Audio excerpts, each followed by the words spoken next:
Our attention is usually drawn to the physical world, the world that we live in, but we are surrounded by a spiritual world that usually remains unseen to our physical eyes. There are a few exceptions to that. Sometimes someone is allowed to see past the physical world and into the spiritual realm, and today we're going to look at a Bible passage where that happens. It's one of those stories. But before we dive into that, let me encourage you to take into consideration that God is bigger and more powerful than anything in our physical world. He's bigger and more powerful than all of the universe together.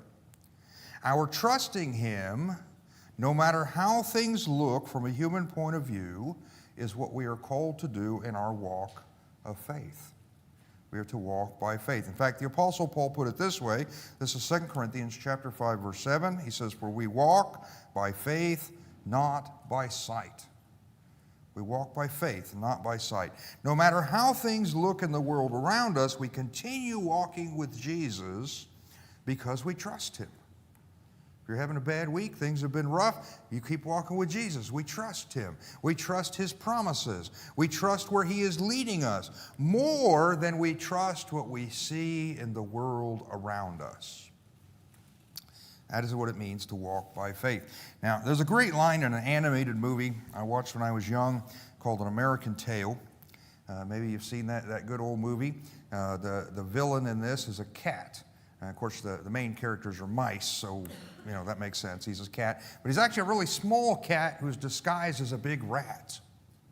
Okay, he's wearing a fake nose and ears, and he's running the mafia thing as a cat posing as a rat. And there gets to be a point where his fake nose and ears falls off, but he says this to the mice. He says, "Hey, who are you going to believe, me or your own eyes?" Now, in that case, they should not believe him. Okay? They ought to not believe him. They ought to trust their own eyes. However, when it comes to Jesus, we kind of go the other way. We really do believe in Him more than we believe our own eyes. We believe in Jesus more than what we see in the world because we are walking by faith. So with that in mind, let's dive into another adventure in the life of the prophet Elisha. The life of the prophet Elisha. We're going to be in 2 Kings chapter 6, and we will pick up in verse 8. When the king of Aram was waging war against Israel, he conferred with his servants, "My camp will be at such and such a place." But the man of God sent word to the king of Israel, "Be careful passing by this place, for the Arameans are going down there." Consequently, the king of Israel sent word to the place the man of God told him about. And the man of God repeatedly warned the king, so the king would be on his guard. In the ancient world, war between nations was almost a continually ongoing thing. I know it's hard for us in the modern world to imagine nations in a state of forever war. Where they're just constantly fighting. But that was the norm back in the pre-Roman world.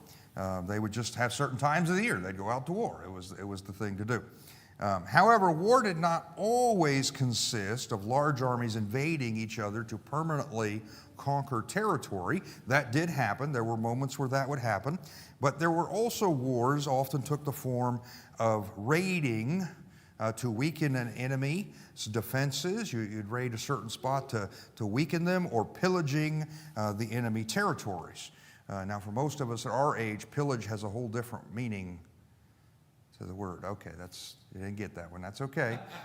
Most of us are doing a lot with pills. We're pillage. Okay, it's a different. Okay, that's not what they're talking about here. These guys, they would be like the Vikings would do, where they'd raid somewhere and they'd grab stuff and carry it off and take it back home, or maybe like pirates or bandits.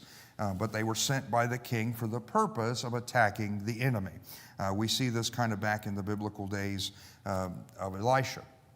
They would sneak across the border and conduct small commando-style raids to damage the enemy, take captive, steal resources. But Elisha kept telling the king of Israel when these war parties were going to attack. He would give him advance warning. Hey, they're going to come over here to this spot. And so the king of Israel would be ready for them. He would set up the guards, and they would be ready for when they attack. Now, surprise attacks don't work well if the enemy knows you're coming. Because of this, Israel was always prepared and on their guard and when these war parties would come and attack, making them ineffective. And this makes the king of Aram really mad. Okay, he's upset. His war parties are not being successful. Let's continue in verse 11. 2 Kings chapter 6, verse 11. The king of Aram was enraged because of this matter.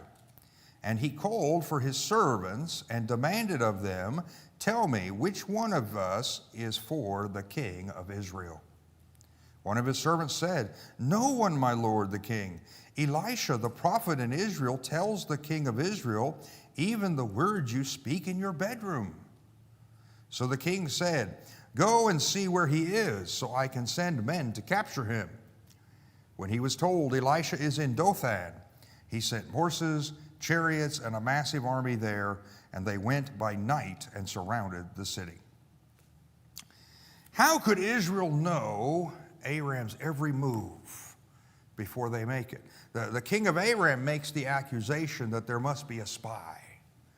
Okay, spies are, go back into the ancient world too. There must be a spy among his officers, someone who knows their plans, and they all deny it. Instead, they blame the source of their exposure accurately on Elisha.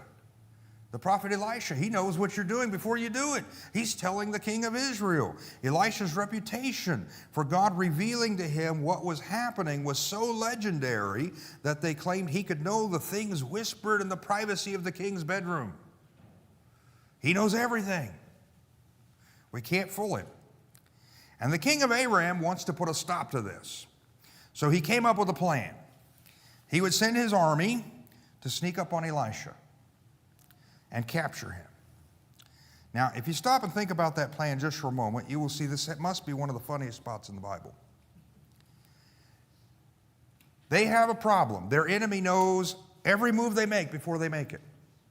Their enemy knows every plan they discuss before they put it into action. So their plan is to fix this, is to secretly discuss a plan to send their army to arrest Elisha. How do you think that's going to work out? I don't know. I mean, it's like, what are you thinking? Now, and we do hit a kind of a truth here about spiritual blindness that most people suffer from. They don't like God messing with their plans. King Aram didn't like that. Most of us don't either. So they try to find ways to stop him. I think that's going to go. Okay, they try to find ways to stop an all-knowing and all-powerful God. How do you think that's going to work out? Well, that's kind of what the king of Aram is doing. He's trying to stop an all-knowing and all-powerful God by going in and arresting his prophet. We need to make sure in our lives we avoid such foolishness. We will never make a plan that God does not know. Yes, he knows everything you whisper, everything you think. You'll never tell a secret that he doesn't hear. You'll never take any action that overcomes his plan for the universe. See, in the end, God is God and we are not. His plans will be accomplished. So the king of Aram sent this large army. Okay, this is his plan. He's going to sneak up on Elisha. He sends the army. They surround the city. They're going to capture Elisha so that he will no longer report their activities to the king of Israel. And they do make it to Dothan. His army does make it by night. They march at night. They surround the city during the night. And so let's see how that plan worked out. Okay, let's continue verse 15. When the servant of the man of God got up early and went out, he discovered an army with horses and chariots surrounding the city. So he asked Elisha, "Oh, my master, what are we to do?" Elisha said, "Don't be afraid, for those who are with us outnumber those who are with them." Then Elisha prayed, "Lord, please open his eyes and let him see." So the Lord opened the servant's eyes, and he saw that the mountain was covered with horses and chariots of fire all around Elisha. So Elisha's servant gets up the next morning. He's going out. We don't know for sure where he is, but he sees his enemy has surrounded the city, and that makes for a really bad day. Okay, it must have been on a Monday. I mean, just the kind of day it was. We're not told why the servant left the house, whether he's running an errand, he's doing a chore. What we do know is he goes back to the house and tells Elisha the news. The city's surrounded. We're under attack. And he has the question of, oh, my master, what are we to do? He's worried. He's upset. What do you do when you're surrounded and outnumbered? What do you do in that moment when the world seems to be against you? When the odds are stacked against you?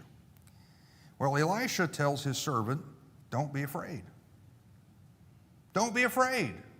In fact, the phrase, don't be afraid, is one of the most repeated commands in the Bible. Don't be afraid. Maybe we ought to listen. If the city is surrounded, the whole reason that the army is there is to arrest Elisha, then why shouldn't he be afraid? Well, Elisha explains that also. They should not be afraid because those who are with us outnumber those who are with them. You think that army surrounding the city is big and powerful? Well, you ain't seen nothing yet. Because the army guarding us is bigger and much more powerful than any army they have. Those on our side are more than those who are against us. Now, for the Christian, this is always true. No matter what you're facing in life, no matter how outnumbered you are or overrun you may feel, no matter how bad the odds look from an earthly perspective, those who are for us are much greater than those who are against us. In fact, Paul puts it this way in Romans. He said, if God is for us, who can be against us? Who can match God's power? Well, God's for you if you're a Christian. If you're in Christ, if he's redeemed you and made you his child, God is for you. Elisha then prays for the servant's eyes to be open so that he can see the reality of what's happening in the spiritual realm. This is his prayer. And what the servant sees is he suddenly sees the mountain that the city is on is covered with horses and chariots of fire all around Elisha.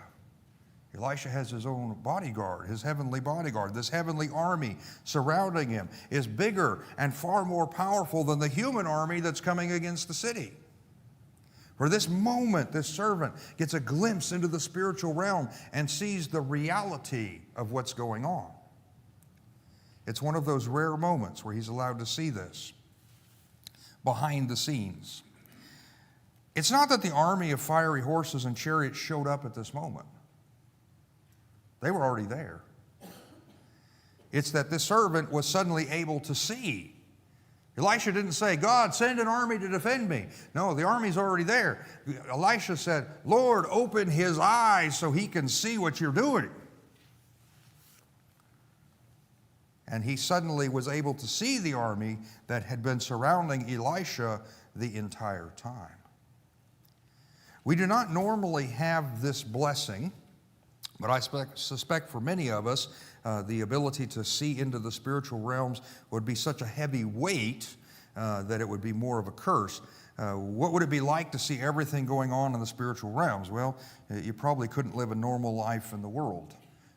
Elisha, I wouldn't consider Elisha and Elijah living normal lives, so they kind of had different lifestyles. Even the times we do see someone in the Bible who has this vision into the spiritual realm, it seems like it's for a moment, a specific occasion. You see Ezekiel or Daniel seeing these miraculous things, by the rivers of Babylon. This young man was given a gift to be allowed to see the truth in that moment. But it's something that most of us just have to take on faith. We have to take on faith. And I believe this happened because Elisha asked for it. Why did God allow this to happen? Well, Elisha asked for it. He prayed for the servant's eyes to be open so that he would be relieved of his great fear, or maybe so he wouldn't do anything stupid while he was afraid. I mean, that is possible. Sometimes we do stupid things out of fear. God answered the prayer of Elisha, and he allowed this young man to see what he otherwise could not have seen. And let me suggest two things from this. First, if you feel the need for more insight into the spiritual realms or what's going on in the world, spiritually speaking, if you feel the need to know what's going on, then pray and ask God to show you. I don't think that's wrong. I don't believe it's ever wrong to pray, because God, our Heavenly Father, who is good, will never give you wrong things. If you pray for the wrong thing, God is big enough to say no.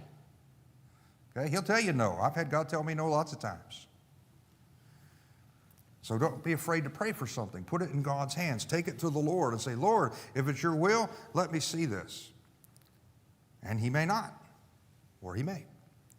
Second, whether you know what the armies of heaven are doing in the spiritual realms or not, and usually we do not, you should walk by faith in what you do know, because God has told you in his word. Even if you never see an angel, you can still believe in God's word that says they're there. Even if you never see a miracle or God's miraculous power working on earth, you can still believe God's word and God's on the throne and he's fully able. Fear not and trust the Lord and do what is right, because he is able, he has the power to do anything, so trust him. If you're paralyzed by fear and need a reminder of God's presence, pray for insight, pray for faith. God will give you exactly the perspective you need. He does give what we need, but remember, the ultimate goal isn't to constantly see miracles. That's not our goal. Not for our physical eyes to see the miraculous. The goal is to have the faith so steady that we don't need it. Because we believe in God. We believe he's protecting us even when we can't see the fiery chariots. Now in this case, God did open the eyes of Elisha's servant. And he saw God's heavenly army surrounding Elisha. And now it was time to see God's power dealing with the earthly army of Aram. Can God deal with these people? Well, yes, he can. This is what happens, verse 18, 2 Kings chapter 6, verse 18. When the Arameans came against him, Elisha prayed to the Lord, please strike this nation with blindness. So he struck them with blindness according to Elisha's word. Then Elisha said to them, this is not the way. This is not the city. Follow me, and I will take you to the man you're looking for. And he led them to Samaria. When they entered Samaria, Elisha said, Lord, open these men's eyes and let them see. The Lord opened their eyes, and they saw that they were in the middle of Samaria. When the king of Israel saw them, he said to Elisha, should I kill them? Should I kill them, my father? Elisha replied, don't kill them. Do you kill those you have captured with the sword or your bow? Set food and water in front of them so they can eat and drink and go to their master. So he prepared a big feast for them. When they had eaten and drunk, he sent them away, and they went to their master. The Aramean raiders did not come into Israel's land again. The Aramean army was not really there to attack the city of Dothan. They were there to arrest one man, Elisha. That was their mission, to go get Elisha. He's the one causing them trouble. And it's very possible that they announced this to the city. We see that dynamic a couple different times in Bible stories, particularly back in the time of King David, where there's one person who's offended the king, and they're looking for them, and they go to the city, and they're ready to besiege the city, but they say, hey, give us this one person, and we'll go away. That's possible that happened at Dothan. We don't really know. We're not told. What we are told is that when the Arameans came against Elisha, whether that means to attack the city or whether that means they were in the city to arrest him at his house, either way, he prayed for God to blind them so they could not see what was going on. And God answered Elisha's prayer. God answered Elisha's prayer. And in this case, it doesn't seem they were necessarily completely physically blind. Instead, it seems almost like God puts them in a stupor. They can't see what's going on around them. I mean, they can see well enough to walk 10 miles to Samaria, But they couldn't see where they were, that they're at Dothan. They couldn't see that it's Elisha who's speaking to them. They can't see that he's leading them to Samaria. But they were, able to go there. I don't think he supplied canes and seeing eye dogs to, get there. Just as God opened the eyes of Elisha's servant to see the spiritual realm, it seems God closed the eyes of the Aramean army so that they could not see what was going on in the physical world. God has control over what we see and what we cannot see. And what pleases him is walking by faith. God is pleased by faith. He's pleased when we walk by faith, even when we cannot see. Well, anyway, the army was blinded by God. Elisha leads them to Samaria. It's a distance a little over 10 miles. He leads them right into the city. And once they're inside, he prays for their eyes to be opened, and suddenly they can see again. They can see where they're at, who's around them. They see Elisha. They see the king of Israel. They're surrounded by the army of Israel and trapped in the walls of Samaria. Now, in military terms, it's usually a bad thing to be trapped in a vulnerable position surrounded by the enemy. Okay, most armies don't like that. That's kind of a no-no. It's what you don't want to do. God had shown his total power over the situation. He's showing his total power. All the king of Aram's plans of subterfuge have failed. They would continue to fail so long as God decided not to allow Aram to harass Israel. God is always capable of protecting his people. If ever it seems like he is not protecting them, it is either because they're walking in sin and they're facing judgment for their own choices. We see that a lot of times in Israel's history, where they were rebelling against God, they were sinning against God, and God sold them into their enemies' hands because of their sin. Or it can be because God's plan involves his people facing hardship. Sometimes God's plan for us is the cross we must carry. Sometimes we will face hardship, and because God is planning something even greater in the future. And that hardship is the path we go through to get to that greater place that glorifies God. When the king of Israel saw that his enemy was trapped, he asked Elisha, "Should I kill them?" Notice he's calling Elisha father now. Now he likes him, "Should I kill them, father?" And Elisha kind of rebukes the very thought of it, pointing out that you wouldn't kill prisoners you captured in war. I mean, these guys have been captured. There are prisoners. Instead, feed them and let them go. Feed them and let them go. So that is what he does. He hosts a feast for his prisoners, the army of Aram that he has captured, and then he sends them home. I'm sure the army of Aram was glad they didn't get killed. Most armies prefer that too. It makes things work better. But in a way, this was kind of God showing his absolute power over the situation. He really is almost smacking them in the face. He's insulting them. I kind of recall a scene in an old Western where there's a young kid. He wants to join some gunslingers, and he thinks he's fast, and he thinks he's good. And so they're holding auditions, and this kid, he tries to pull out his gun, and the gunslinger that's testing him grabs the gun out of his hand before he can even get it out. I mean, he's that, he thinks he's fast, but he's not really. And so the gunslinger grabs the gun out of his hand before he can use it, slaps him, hands him his gun, and tells him to go home. I kind of feel like that's what God's doing to the army of Aram here. Oh, you think you're big and tough? You go home to your mama. You're nobody around here. God's the one in charge. God isn't afraid to hand them back their army and send them home, because even with their army, they have no power over him. And I think that's a dynamic we're seeing God do. I think we're also seeing God revealing himself. We looked at, Naaman the Syrian being healed. God is revealing himself both to Israel and to the nation of Aram. His power, his greatness. And this does end Aram's raiding parties going into Israel. Now, I'm not saying this ends the war between Israel and Aram, but it ends the attempt of Aram to conduct small raids into Israel, these raiding parties. See, God knows they're coming. God can stop them at will. What we find is Aram's response, rather than taking God serious, Aram's response is to attack with their whole army. We're not going to send little bits and pieces of the army. We're not going to try and plan secret attacks.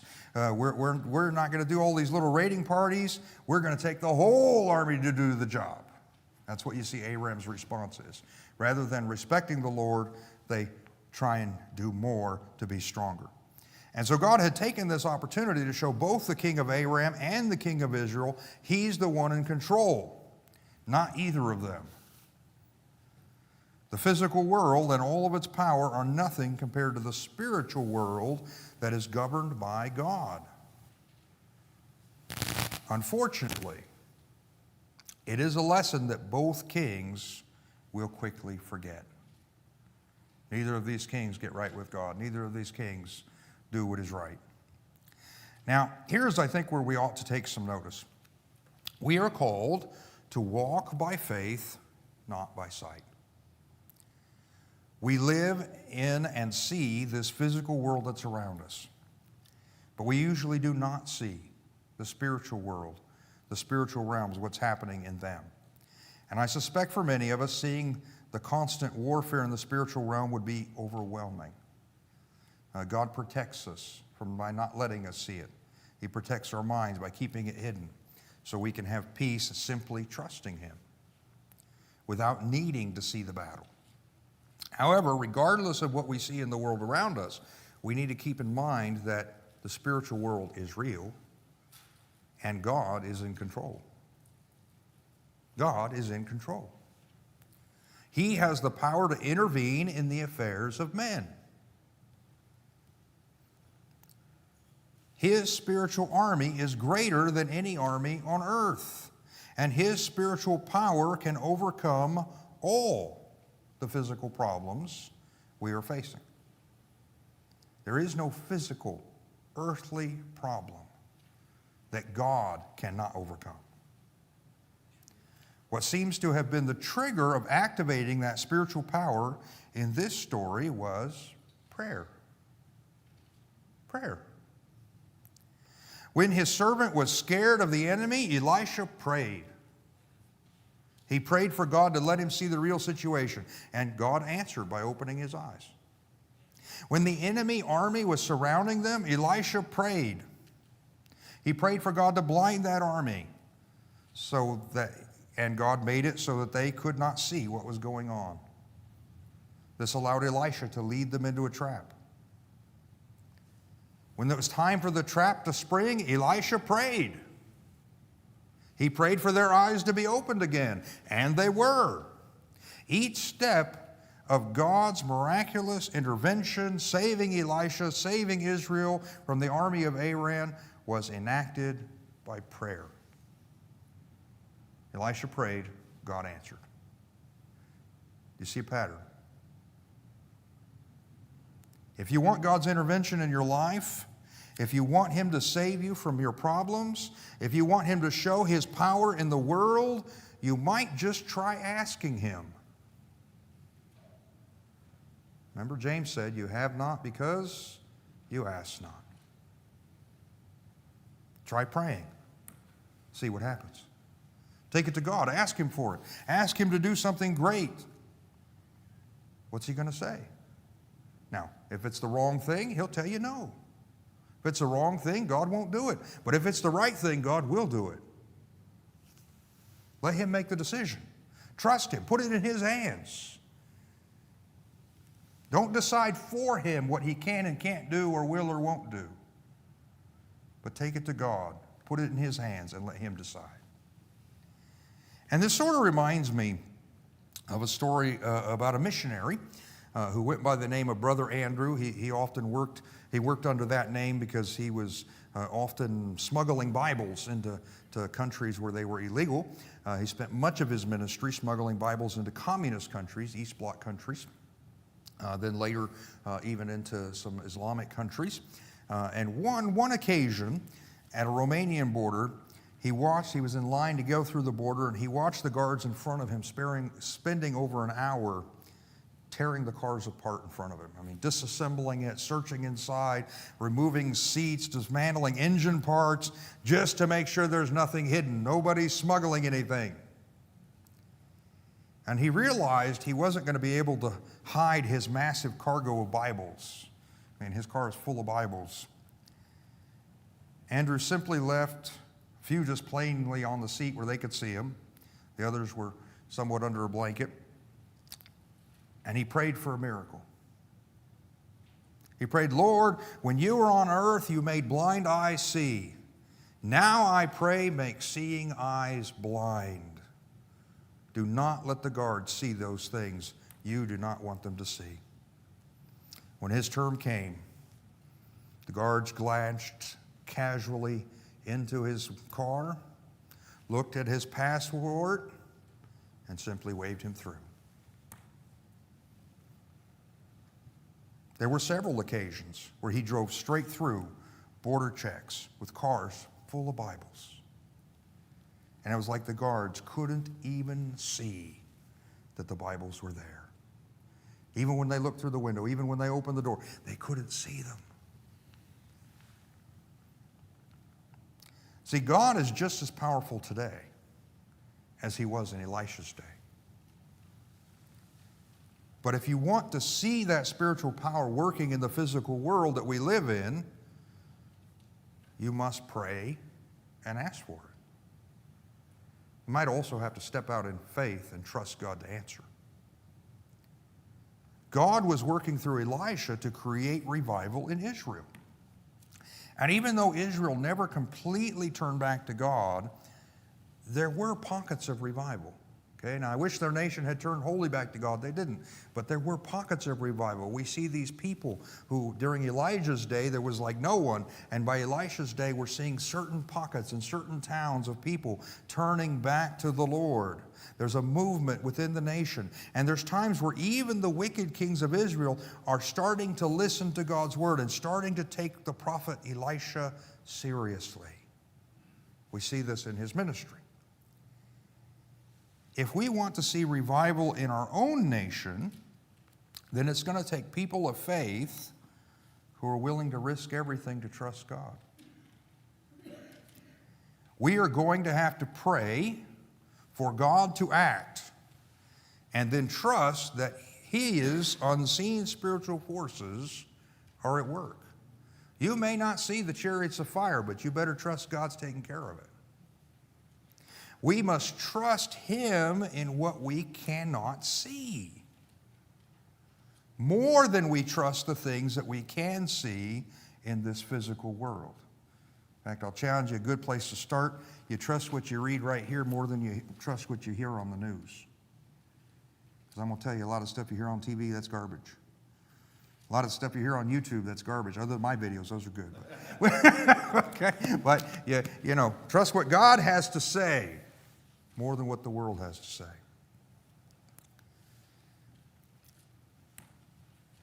If we, the people of God, will not first step out in faith and trust God to answer our prayers for revival, why would we expect God to bring revival?